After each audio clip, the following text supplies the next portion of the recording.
अमृतनगरला सुसज्ज आयुष्यमान आरोग्य मंदिराची भेट. प्रभाग क्रमांक 8 मधील नागरिकांसाठी आरोग्य सेवेचे नवे दालन खुले. सांगली मिरज कुपवाड शहर महानगरपालिकेच्या वतीनं प्रभाग क्रमांक 8 मधील संजीवनी हनुमान मंदिराच्या मागे अमृतनगर येथे अत्याधुनिक सुविधांनी सुसज्ज आयुष्यमान आरोग्य मंदिर दवाखाना उभारण्यात आलेला आहे. त्याचा उद्घाटन आणि लोकार्पण सोहळा उत्साहपूर्ण वातावरणात पार पडला. या प्रसंगी महानगरपालिका आयुक्त संजिता महापात्र, सभापती अतुल माने, नगरसेवक विष्णू अण्णासाहेब माने, उपायुक्त विद्या पाटील, शहर अभियंता पृथ्वीराज चव्हाण, डॉक्टर वैभव पाटील, नगरसेवक दीपक वायदंडे, मीनाक्षी पाटील, योगिता राठोड, सदाशिव पाटील, गजानन कोळेकर, कमलाकर बने,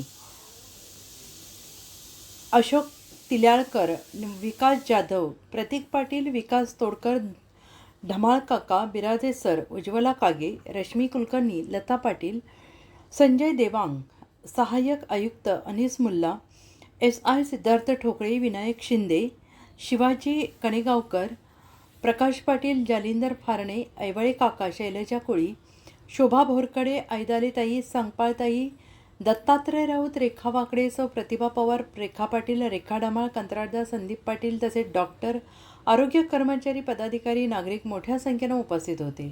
या नव्या आरोग्य केंद्रातील प्रभागामुळे प्रभागातील नागरिकांना प्राथमिक आरोग्य सेवा, तपासणी आणि उपचार सुविधा स्थानिक पातळीवर उपलब्ध होणार असल्याने नागरिकांनी समाधान व्यक्त केलं आहे.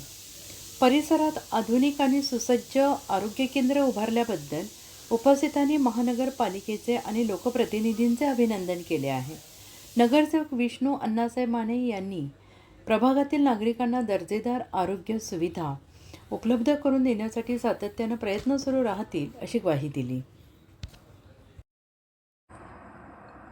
अर्धराज्य न्यूज चॅनलला लाईक करा, शेअर करा आणि सबस्क्राईब करा.